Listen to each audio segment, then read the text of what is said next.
Hi, my name is Scott Taransky. This is Joanne Miller. We represent the National Center for Biblical Parenting, and our objective is to help parents with their kids using some biblical and practical approaches. But every family's different, and we've written books that help parents in general, but we're going to today look at some specific situations and try to offer some targeted help to this particular family. Okay. Ready? Yes, I'm ready. All right. So on the phone we have Romer and Melissa. Let me ask you a question, guys. You have if I understand this correct, you have one child. Is that right? Yes, And that's correct. and that's a daughter who's 5 years old. Is that correct? Yes, Okay. Um, and is she the natural born children of Romer and Melissa? Yes. yes. Natural born child, I guess Yeah. that's what I usually say children. Okay. Why don't you tell us what's going on in your family, and let's see if we can offer you some help. So give us some background. What's happening? Okay. Lena is a delightful, happy, full, compliant, eager to please child. She goes to kindergarten. She has a 3-hour day, 8:10 to 11:30 every morning. And then the routine is she goes directly to the on-campus child care called Woodbridge from 11:30 until 3:30 when I am done teaching school and I can go pick her up. Now, 1 to 2 days a week, Romer is available to pick her up, and he will get her directly from school at 11:30 so that she doesn't have to go to Woodbridge. But that's kind of sporadic, and we're not sure until that day if that's going to work. So she's usually at Woodbridge, and she enjoys it. Whenever we pick her up, she's happy. It's a marvelous group of adults that run it, and great children there. But she's had some trouble where she'll get very sad when they come to get the kids that are going to daycare, and has even gotten teary-eyed over it because she misses us and doesn't want to go. And that, kind of plays into my feeling guilty for being a working mom, and I feel for her. And so I want to validate her feelings and acknowledge her sadness and whatever is going on for her emotionally, but at the same time, want to hold her accountable to be positive and gracious, to have a good attitude. Sure. And I also want to teach her that life isn't always great, and you show up and you do it anyway. But I don't want to teach her that with bitterness or resignation. But I don't know. We're having a hard time finding the balance. How do you know that she's teary-eyed during the transition from the preschool to the daycare? The staff will report to us, later that day when we go to pick her up. They'll say, "Oh, she had a hard time today, or she was sad, or she was crying." Or sometimes she'll tell me because I've taken to asking her, how did you feel today going to Woodbridge, and did you have a good attitude? Were you sad? And recently I've started to ask her to look at it from Miss Kelly or Miss John's point of view, whichever staff member is picking her up that day, to say, if somebody were picking you up and you were crying because you couldn't go home instead, wouldn't that hurt your feelings? And how does she respond to that? Out of it after. I'm sorry, Romer, go ahead. She snaps out of it 10 to 15 minutes and continues playing with the other children or teachers there. But it doesn't last all day, just a moment. So we're trying to figure out exactly how to treat this. Good. Makes sense. And it's a reasonable concern because what you're saying is you want to be sensitive to your daughter's needs, but you also want her to, you want to know where to draw the line with firmness. Do we have any options here, or is it sounds to me like you guys are both working, that maybe a couple of days a week that Romer could pick Lena up, but it sounds like other than that, there aren't really any other options. This is part of her life. Is that correct? Yes, for this school year. What happens in the summer? In the summer, I'm a school teacher. I'm a junior high teacher, so I'm home with her in the summer. And next year, she'll have a full school day, so she'll just come to me after school. She won't have any daycare next year. Great. Okay. Let me ask you some more. Let me ask you some more questions about Lena. How does she handle going to bed at night? Is it easy to get her in bed, or is it difficult? How does the getting to bed process working? Pretty well. Yeah, we did essentially the baby wise approach with her, and she's always been a good sleeper and gone to bed without complaint. Now, lately, she'll ask, can I sleep in your room, or, can I stay up longer? No, Lena. On the weekend, sometimes we'll make her a little bed by our bed and, let her come and sleep in our room. But that's maybe on the weekend, if at all. But she's a good sleeper. She gets to sleep fine by herself and sleeps, through the night and is obedient about going to bed and staying in bed. Okay, so she follows your directives and doesn't keep getting out of bed at bedtime. She doesn't complain about going to bed. Basically, going to bed works. Is that right? Yes. Yes. When you say you used a baby-wise approach, are you referring? I know that that the Ezos wrote that material, but are you referring when you say that to you started her early with a rather firm approach to get her used to a schedule? Is that what you're saying? Yes, and letting her cry it out, extinction, whatever they call it, for the first couple weeks, months, whatever. Feeding her on a schedule, and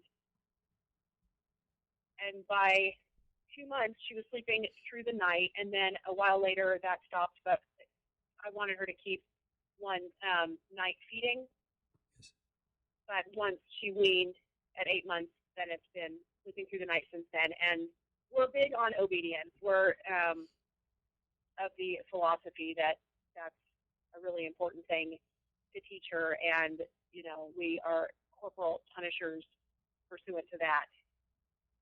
Okay, so it's let me just say, and so I'm interested in you guys as parents here. I just like to hear your perspective, because most of the people that take the baby wise approach or spanking approach or obedience approach like you're saying don't ask the same question like you're asking.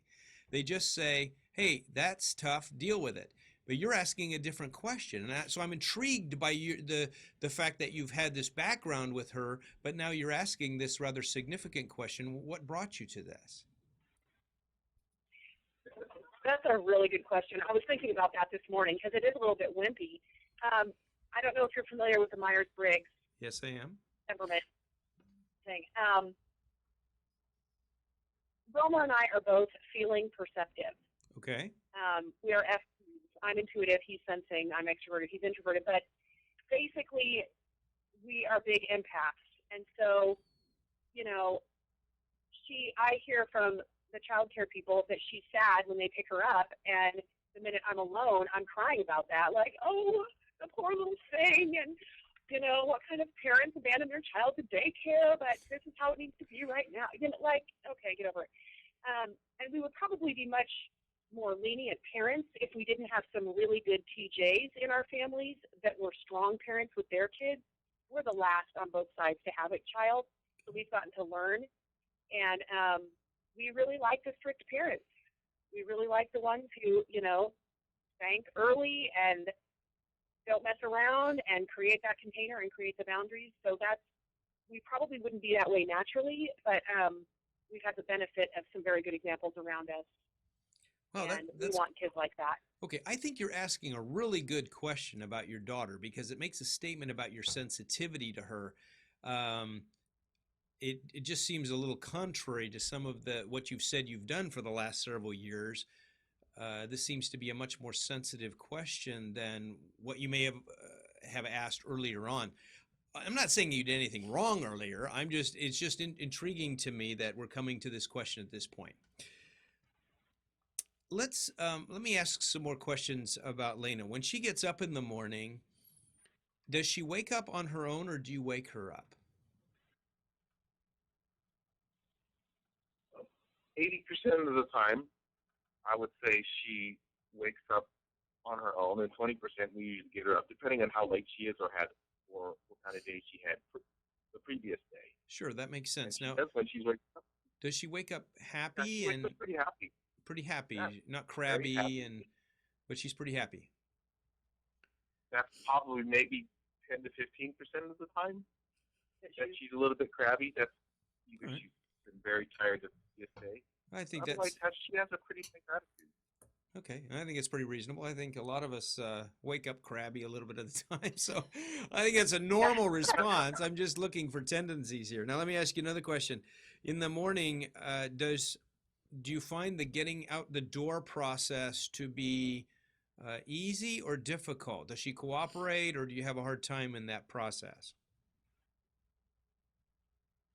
Yeah, I think it's relatively easy. Sometimes she'll want to hesitate and just kind of take her time, but parents' time versus kids' time is totally different. It's a totally different time clock.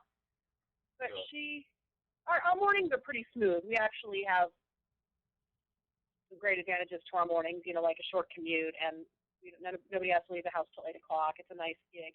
And she's a happy kid, and she's compliant. We feel very lucky about that. Good.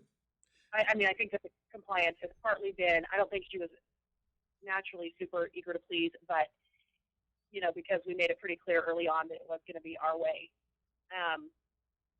she has learned to cooperate. If she loves being with us, and I think part of the drawback of her being an only child is, she thinks she's the third member of the Trinity here, and, it's a love fest, and we have a great time together. And when I ask her, what's wrong with Woodbridge? Is it people there that bother you? The activities, the games, what's going on? Well, no, there's nothing wrong with Woodbridge. I just really miss you guys and would rather be with you. To which my sister says, well, Melissa, she's having too much fun at home with you. You got to make it a little less glamorous at your house. Well, I wouldn't say that's necessarily true. I think you want to make home a very special place, an enjoyable place. I wouldn't make life more miserable at home in order to motivate her to want to enjoy school better. I just think we want to build some character here, and I think you're on the right track in order to do that. The fact that you have a very loving relationship together, I think, is an asset, and you don't want to lose that. You want to keep it.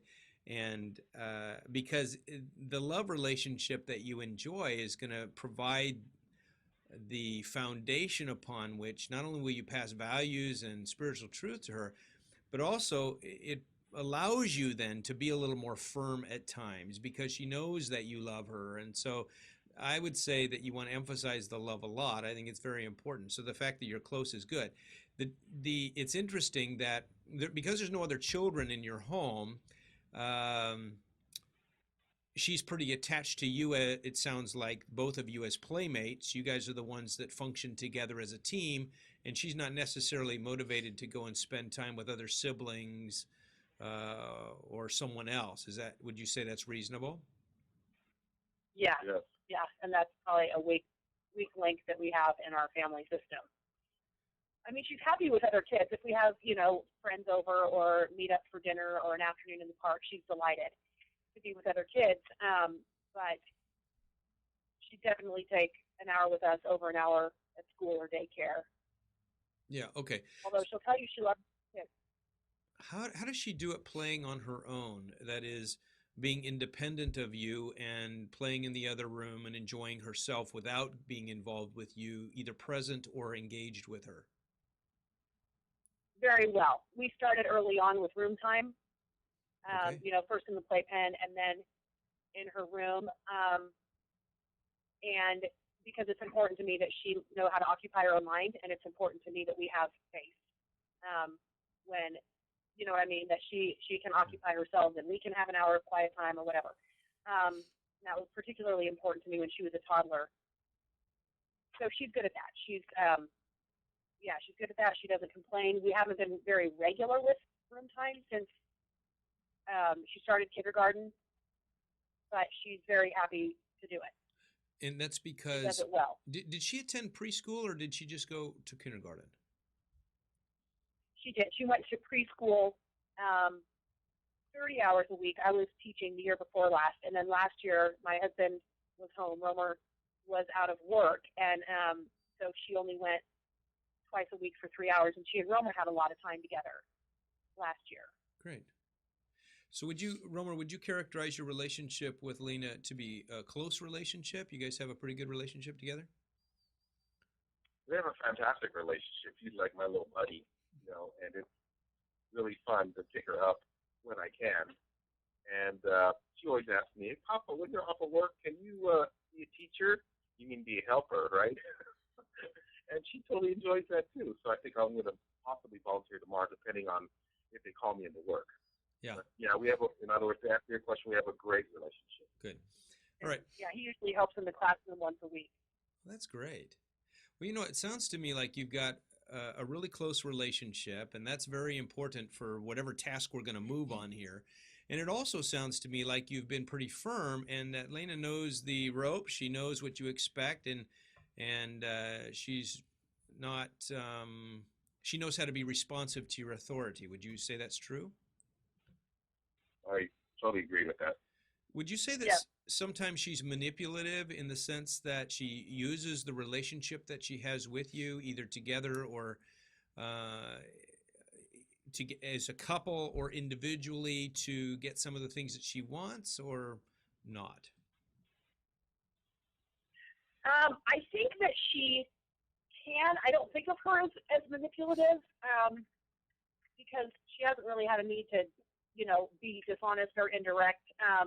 It doesn't seem. But like I noticed the other day, she knew that I had a strong reaction to her displeasure with the daycare situation, and that I was concerned about that. So one morning she looked right at me and said, "Oh, I really don't want to go to Woodbridge today," and just looked at me out of the, sideways to see what I was going to do. And I thought, oh man, this child is playing this one for all it's worth. So she knows that that's a soft spot for me, or you know what I mean? Like, Sure.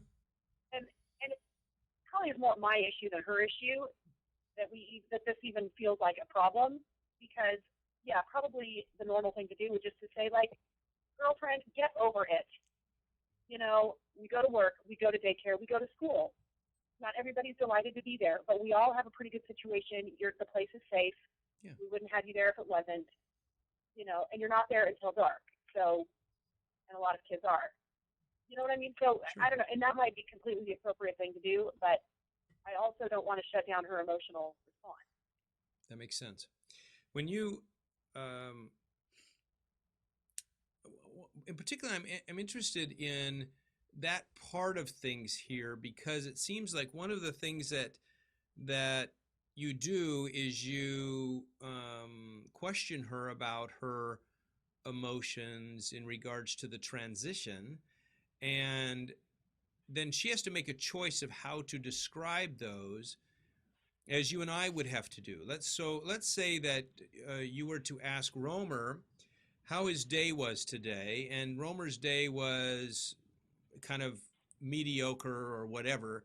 Romer is going to make a choice as to how he's going to respond to that based on a number of different factors. So if Romer responds to that question by describing a lot of the negative things that happened in his day, he may gain some sympathy, or and that's not necessarily bad, but he may choose to describe some of the negative things. On the other hand, he might choose to describe things in rather positive terms because it adds energy to the family, and it's an encouraging thing to hear what's going on.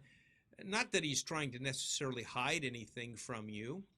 It's just that we choose to describe things based on a number of different factors. It seems to me like that may be happening with Lena, that she may be choosing to describe her transition time with you, or emphasize the parts of it that may be negative, because she knows that you are maybe she hasn't taken the Myers-Briggs, but she knows that you have an F in your letters, and because she just knows you and she picks that up. So because you're empathetic, and it's a way for her to gain some closeness, some relationship with you, she may choose to share some of that on the negative side. Does that make sense? Uh-huh. That totally makes sense. So her motive in describing it is impacting And I what don't she's, I don't think yeah, necessarily we're saying here that she's being malicious or right. manipulative. I think that there's just a tendency we all have in our lives to describe things in a particular way based on the audience that's listening. Yeah. Yeah. Yeah, and she's clear that there's a nice well of sympathy for the taking, Yeah. Okay. So, you know, and that makes perfect sense. all right. So, at least one of the things here in your strategy, it seems to me, would be to not ask her about her transition in ways that give her an opportunity to describe the sadness. More likely I'd ask questions Okay. like, "How was your day today?" Or maybe even not ask that question if it would lead to answers that feed into this particular issue.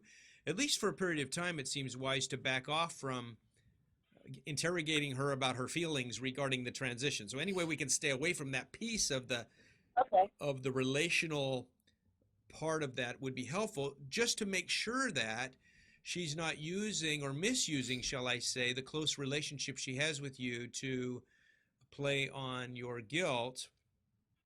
You know, I mean, the fact that you then love her or care for her in those moments, which is a typical mom thing to do, a loving thing to do, or a dad thing to do, what what it does is it kind of reinforces this idea that we have a close family and we share emotions, and hey, you had a bad day, well, come over here, let me love you, and or that kind of stuff. What I'd like to see happen is, if we're going to change what her heart here, that is, we're going to help her to realize that there's some things we do in life, we just do them, we don't complain about them, we just have to get them done. So let's get them done, and come on, let's talk about other things. That kind of I don't think we have to Yeah. necessarily say that, but let's remove the opportunity for her to do the opposite, so that we can keep her on the right track. Does that make sense? Yeah, I like that because it sounds like being more proactive than reactive, and you know, maybe picking her up from school and saying, "Oh, I had an interesting phone call with Grandma today," or as soon as we get home, let's leash up the dogs and go for a walk. Like just a totally different Yeah. focus, and that way it's not undermining or it's not invalidating her feelings. It's just not even going there. Yes, I think Is that's a that what I'm wise hearing thing. you say? That is true. However, I do think her feelings are important, and I think you have a good source of information for her feelings that's honest and true beyond asking her, and that would be to ask the caregivers at the school or at the daycare, because apparently they are feeding you information that's helpful. They're honest, and they're telling you, hey, she had a difficult transition today. So if you can get that information from them without Lena even being aware of that dialogue, then I think you'll still have what you need in order to make decisions about what to do without relying on her to get that information. Does that make sense? That's Yeah. smart. Yeah, Okay. that's a good way to check in and get the info without necessarily opening up the can of worms. Now, I do think that her feelings are important here, and so we want to be on the lookout for some particular problems that that may need to be addressed. She's 5 years old now. Some 5 year olds do very well going to preschool or going to kindergarten or involving themselves in a situation, a classroom environment during the day. Other kids have a harder time. It's stressful for them to be away from home for that period of time, and so I think you're wise to monitor that. It doesn't sound to me like she's having a major problem with that, but still, you're asking the question because you want to be sensitive emotionally to her so that we can care for her. And you may not even be able to make any changes, but you certainly can teach her how to manage her emotions in a way that don't lead her down a path that's going to create some further problem for her. Does that make sense? Yeah. Yeah, that totally makes sense. Okay, so gathering Um, information is going to be helpful for you. Go ahead, Melissa. yeah, no, go ahead because I was going to sort of go off on in a different direction. Okay, so why don't you save your thought for a moment and we can go there in a minute if you'd like. Is that okay? Uh-huh. All right, so I just want to point out some of the things that you want to be concerned about if they were to come about. And so these are the kinds of questions you're going to be asking the caregivers about. Uh,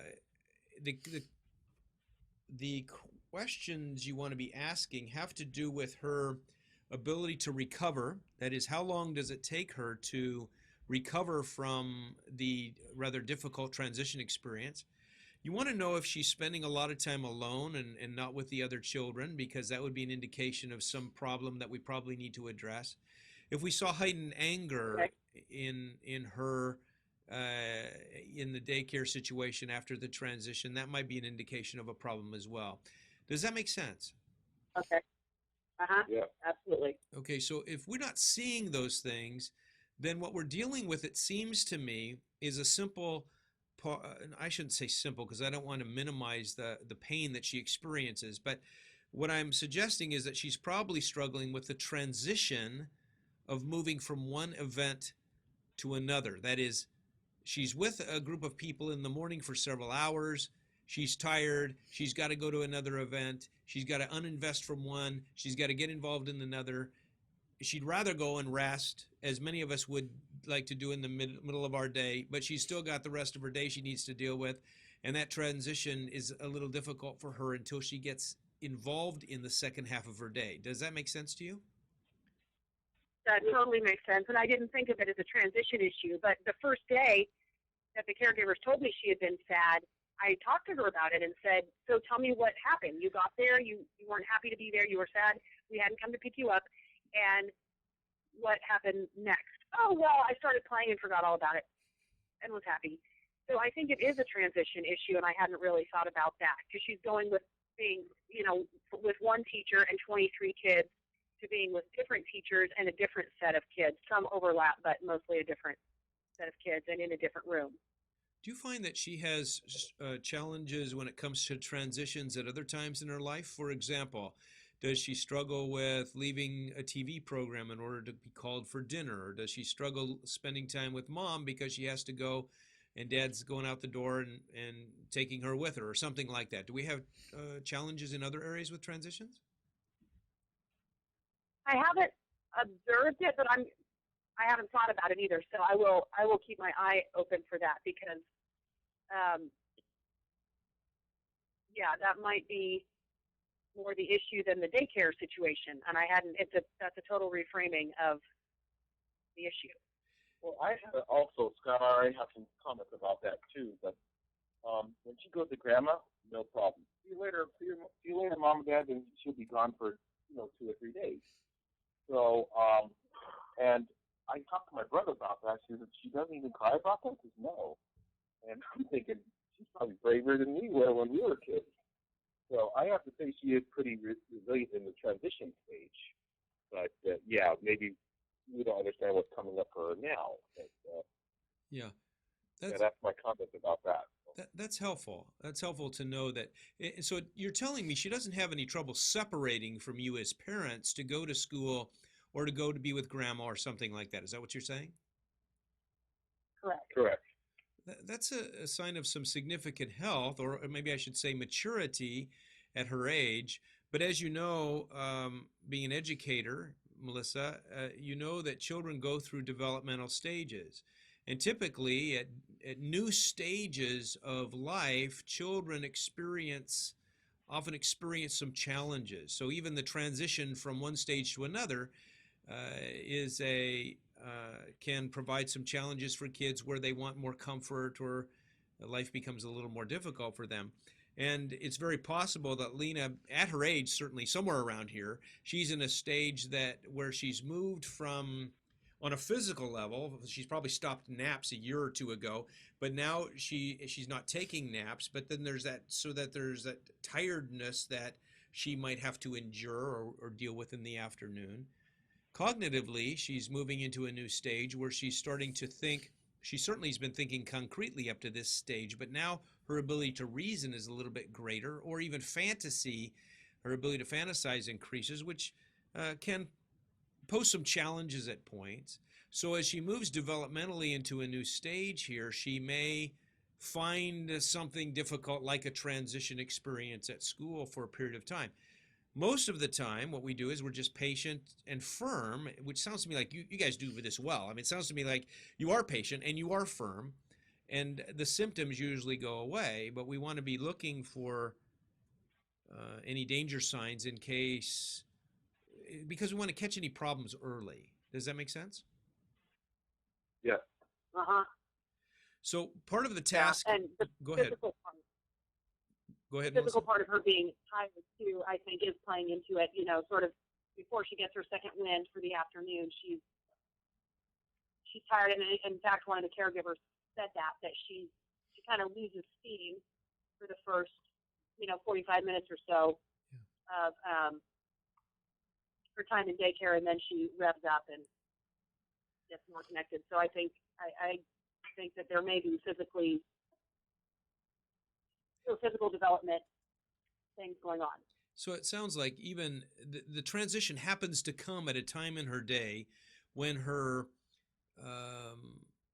threshold is lower because of her energy level. She's more tired at that time, which makes it all the more difficult, wanting comfort, wanting to be cared for at those moments. And so it's a challenge for her, it sounds like. Yes. Yes.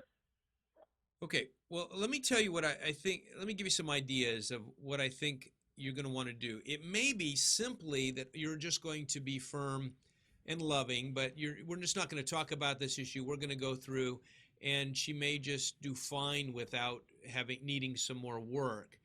But if you want to do more work, then I think what we're doing is we need to work on a heart level to help her know how to deal with some of her own thoughts at those moments, because she says things to herself that are probably increasing her sadness, that are getting her into a rather negative state. And so if we can identify those things that she's saying to herself, or maybe we don't have to identify them, we can start giving her some positive things that she can be thinking instead, that would be helpful. The Bible talks about, let me just ask you guys a question. Are you guys Christians?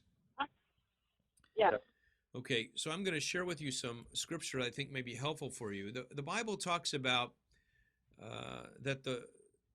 let the words of my mouth and the meditations of my heart be acceptable to you, O Lord, my rock and my redeemer. So that we know that meditations take place in the heart. Now we want to take that one piece of the heart and we want to script that a little bit for her in a difficult area. You'll use this same strategy with her at other areas where she may be hesitant or afraid or angry or experiencing some other kind of emotion besides sadness.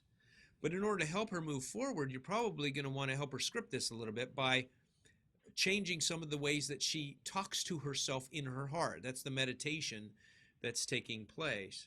And so it would That makes sense. be wise to develop what I like to do with a child like this.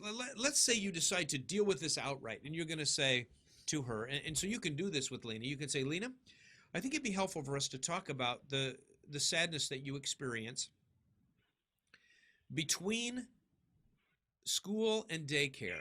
It sounds to me like there's an arena there. So we're identifying an arena, that is an area where we can make some changes. It looks like that's a problem because you don't seem to have this problem at other times in your life.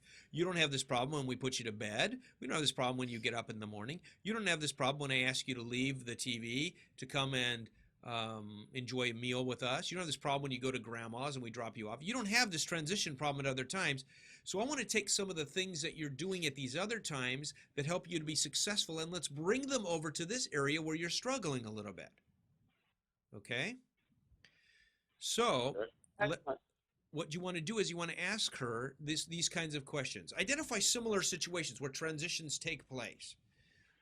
When I drop you off in the morning, you don't seem to have a problem. You are able to go right into class. And that's great. That shows me that you're growing up. It shows me that you're being mature. What do you say to yourself as you're getting ready to get there in the morning that allows you to be so pleasant when you make that transition from the car, from my arms, into the classroom? What do you say to yourself in those moments? I don't know what she's going to say. Do you? Say it again. Do you know what she's going to say in those moments? My guess would be that she would say she knows she'll have fun at school. She knows she'll have fun at grandma's She knows she'll enjoy downstairs for dinner. This is great. I'm writing this all down. Okay. So what you want is you want her words, because those words, whatever she says, are the words you want to say.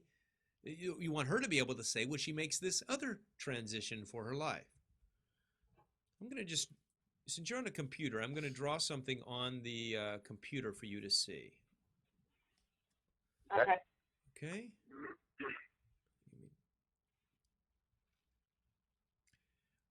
If I were working with her in my office, I would create a T chart. And I would say, whoa, that's not very straight T, but that's what you get for working on a pad and on a pencil paper. All right, so here's suggestions, and I'd put those right here. Here's my suggestions, or other people's suggestions of ideas to help you with transitions. So the problem is, how do we handle transitions in a positive or smooth way? That you want to define the problem for her, and you're trying to help her on a heart level to be able to deal with those. Now we're going to put her name here. Is her name spelled Lena? Layna, Lena. I'm glad I asked. Layna, and I can't see a screen, but is that okay? I'm still seeing the original picture of the two of you. That's odd. Okay, you don't need to see a screen. That's okay. I'll tell you. I'm going to describe it for you. On the right-hand side of this T, I've got a heading above the column that says suggestions. On the left-hand side, I have put her name, which she would be able to read. Then I would say, okay, I'm going to give you several suggestions, and I want you to tell me which ones of those suggestions we're going to slide over to your side. Okay, that's what we're saying to her. Okay, I see it now. Okay. We see the screen now. We exited full screen mode. Yeah. Okay. All right, so what we're doing is we're sliding suggestions over at her request. So I might say, I do this with kids all the time. So I might say to a child, here's one way to think. Some people think this way, or some other person thinks this way, or here's an idea. Maybe this Bible verse will help you here. And so we could pray about that. Or, I'm listing all of these different ideas, and I say, okay, you look at those ideas. Which ones do you think would be most helpful for you? And so the child says, I think I can say that. So I would say to her now, given this kind of a chart, I would say, Lena, here's what I'd like you to do. I want you to tell me, what do you say to yourself when you leave the car and you go into the classroom in the morning that allows you to make the transition from the car to the classroom? What do you say? And I wouldn't try to give her any information. I'd ask her, what makes it easy for you? Why aren't you upset at that moment? You see other kids, I'm sure, that come and crying in the classroom, but not you. You're able to handle that. What do you say to yourself? And she gives you some answers, like maybe she'll say what you said, that maybe she says to herself, well, I'm going to have fun when I get in there. Great. Now, what can you say about the afternoon program that you're in at daycare? Tell me some of the things you do there that are fun. Just remind me of those. Oh, I like this person and I spend time with that. Okay, so it sounds to me like you could slide that statement over there that's going to help you at the end of school time to help you know how to talk to yourself, the meditations you have in your heart, when you're getting close. Does that make sense, Lena? What else could you do there? Yeah. Does that make sense? Yeah. Uh-huh. Now, what I'm trying to do for you here is I'm trying to broaden your repertoire of tools from simply sympathizing with her pain on the one side and being firm with her on the other side. What I'm trying to help you do is learn how to work on a heart level. Not that either of those are not heart level actions, but I'm trying to give you another heart tool that's going to help her on the inside to have what she needs in order to get from this point of being sad to this point of being resigned to her task of getting into this daycare each day. Does that make sense? And I like that it's a third option. It's not just either be sad and indulge with sadness, or just suck up and deal with it. This is helping her access something in herself, and if she can learn this process, she can help herself in other times and places in life. Yes. I think it will transfer nicely for her. All right, I want to share with you one more concept that I think will be really helpful for you to understand with her, because inside of Lena's heart, just like with all of us, she has a conscience. The conscience now prompts someone to be motivated internally. The conscience actually prompts us in 4 areas. Those 4 areas are doing what's right, dealing with wrongs, being honest, and caring about others. Now, the part that we're going to focus on right now with Lena is the part about doing the right thing. When you do the right thing, then you feel good inside. I'm not talking about morally right, although that's a piece of it. I'm talking about being responsible, being Right. mature. Tell me the third one. I'm sorry. Doing what's right, dealing with wrong, Being honest. something else, and then caring about being honest. Thank being you. honest, All right. that's right. Okay. Those are the 4 parts of the conscience from the scriptures. I'm not sharing with you all the scripture references for that right now, but I just, what I'm trying to do is make you aware of an internal motivation system that God has placed within your daughter that you want to appeal to as you're teaching her about transitions. Because now that we've established a a good way of talking to yourself versus a negative way of talking to yourself, she's going to have to make a choice. The choice we don't want to have the choice to please mom and dad. That's not the goal. Although that's helpful, we want a larger choice being made here, which is a choice that I feel good because I've done the right thing, or I'm pleasing the Lord here. And so that's internal motivation. And so we want her to, when you pick her up then at the end of the day, you want to ask her, instead of how was your transition, were you sad today? And we're going to change that whole dialogue. Now we're going to say, tell me about your day today. Did you do the right thing? And we're not just talking about transitions. We're talking about how she handled herself in the morning. We're talking about how she handled herself with her friends. Give me an example of a time when you did the right thing. So we're talking in general about that. And then we ask the question, well, how did you feel when you did the right thing? How did you feel about that? And she'll say, of course, I felt good. And that's right. That is the God-given positive feeling that we have when we've done what's right. And that's what we're trying to teach her, even at 5 years old. Does that make sense? Wow. Absolutely. It's really helpful. See, what I'm trying to do is open up some new doors for you in this dialogue that we're having together, of ways that you can reach her on a heart level that I think may be different than some of the tools you may have used in the past. Not that anything you've done in the past is necessarily wrong. You're obviously doing a lot of good things. You've got a lot of years with Lena, and so if we can open up some new avenues of dialogue, if we can have a new approach that's really tapping into the God-given heart that she has, then this will help you for years to come. Because now at 5 years old, she's doing well. You're telling me she's compliant. That's all good stuff. So she can feel good about herself in a lot of different ways. Those are God-given good feelings because she's done the right thing. Does that make sense? And I like that it's you identified it as an internal motivation. Now, do you think, I don't want to push her into the martyr role, but do you think it would be appropriate at some point to talk about caring about others? Like, is there another child that is lonely at daycare, or can you be of service to the adult?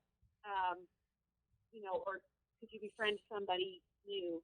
Like, is that sort of thing to sort of get her emphasis off of herself and her feelings? Is that appropriate at some point, or do you think that just side skirts her experience? I think it's very appropriate because it ties into the 4th area of the conscience, which is caring about others. You see, I would tell her the story about the Good Samaritan, which she's probably already heard, but you're going to talk about it in practical terms for her, because she needs to be this Good Samaritan when she gets to daycare every day, or when she's leaving the school environment and going to daycare. During those moments, she has an opportunity to be like the Good Samaritan that Jesus talked about. And in order to do that, she's got to think about other people, because obviously a couple religious people walked right by the hurt man before the Good Samaritan, who didn't even know that guy, stopped and spent some time and helped him. Now, let's talk about you. What can we learn? You always want to ask this question when we tell Bible stories to kids. What can we learn from this Bible story? Because when you ask that question, you can say to her, now, how can you be a good Samaritan tomorrow when you are at school or when you're at daycare or in the transition in between? And then when you come back at the end of the day, you can ask the question, tell me, what did you do today that was being a good Samaritan here? Because good Samaritans not only do things, but they feel things about other people. I feel sad that you are alone or hurting or need something. And so you're willing to step up and do something about it. Does that make sense? Yeah. Absolutely, and that's a good story. That was part of our summer music camp musical, so she will resonate with that and hopefully be able to relate to that role. I think there's a lot here in this area of the conscience that you can take advantage of with Lena. I think that we've written a program called Hero Training Camp. It's a children's program designed to help parents think about the conscience with their kids in those 4 different areas and encourage the God-given internal motivation that's there. So I would encourage you to work on the conscience, try to understand it biblically. We haven't written our book yet on the conscience for parents, but we have CDs that talk about the conscience, and a parenting seminar we do about the conscience, and this children's program that you may find helpful as you're trying to develop this part of her heart. It's just a real asset in a person's life. So and I would like to, because the conscience is so much more than behavior, and it really is the ground where she can and will listen to the Holy Spirit, and automatically does. So I like the idea of creating a language to talk with her about it. So the resources, you're writing a book about it that's not available yet, but Hero Training Camp, I remember reading something about it in your email. Is that a book? Is that a CD set? Is that a course curriculum? There is a course curriculum called Hero Training Camp, and it is an 8-week program you work on with your kids. It's called Hero Training Camp at Home. Is that right? The Hero Training Camp at Home is the big program at the webinar here. So yes, and so you listen to 8 webinars of us teaching a little bit about the conscience, and then you're working with your child every week with 4 or 5 days worth of activities for that lesson, and it's 8 weeks long to teach your daughter about her own conscience, and then it provides just a wealth of opportunities to dialogue about those 4 areas of the conscience: doing what's right, dealing with wrongs, being honest, and caring about others. What you gain in that program is it's really a biblical study of the conscience. Word conscience is used 30 times in the New Testament. And of course, the concept is certainly taught in the Old Testament. And so we do the Bible study with you, for you, and then you're doing that with your daughter and teaching her with some practical tools, activities, games, resources to help her understand what's going on inside of her heart. It's really a powerful tool and develops the internal motivation that God would have for her in her life. That's wonderful. Okay, yeah, we will look into that. I would love to do that at church. There's a pretty healthy group of parents in our age group that would probably love to do something like that. We might be able to. Sure, you can either do it together or you can do it independently and talk about it together. So there's a lot of, the Hero Training Camp's a whole line of products for us. It's even been turned into a family VBS program for churches to do as families in place of a regular VBS program. So I'd encourage you to look at that. Let me just show you where that is on our website. Let me do this real quick. You have a computer, so I'm going to show you what this looks like. Application, that's right.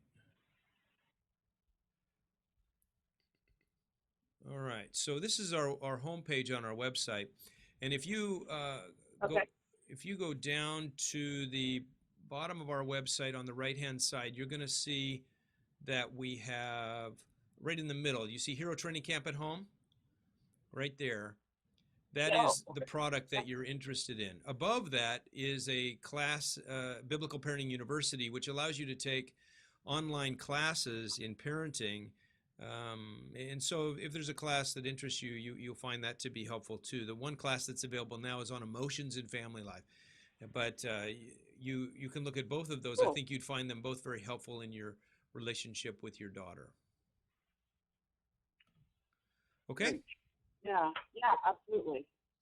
All right, what we've tried to do in this particular webinar is we've tried to hone in on that delicate balance, I think, in our relationship with our children of being sensitive to their needs and their feelings while at the same time trying to help them grow to the next level of maturity in their lives. And that is that's a balance that we're always using with our children at any level as we're working with them. So I think that we don't want to come down on one side too hard by being harsh with our children or too firm at times. But on the other hand, we don't want to be so wimpy that they're not learning anything. You guys seem to have a very clear balance of that. And so I'm really encouraged by your parenting with your daughter. And I'm sure that over the years, you're going to make adjustments.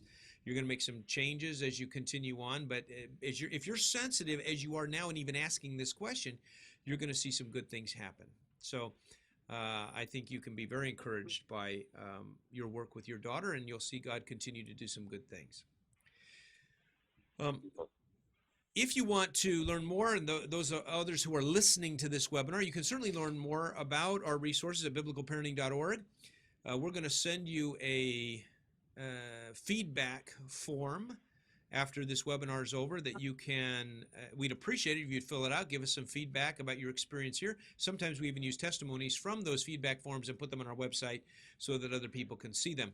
So we're grateful for any feedback that you have, and by filling out that form, you are then given a gift, a discount, a coupon for our website of 20%. So we ask you to fill that out. We greatly appreciate it. It ministers to us in the process. So we have other webinars scheduled, and we're always looking for new ideas. So if you have an idea, anybody that's listening to this have an idea, or you'd like to be a featured parent for a webinar, then you're welcome to let us know. Contact us at our office, and we can see what the Lord does with all of that, okay? God bless you guys, and have a great rest of the evening. Thank you very much, guys. Thank you. All right, take care now.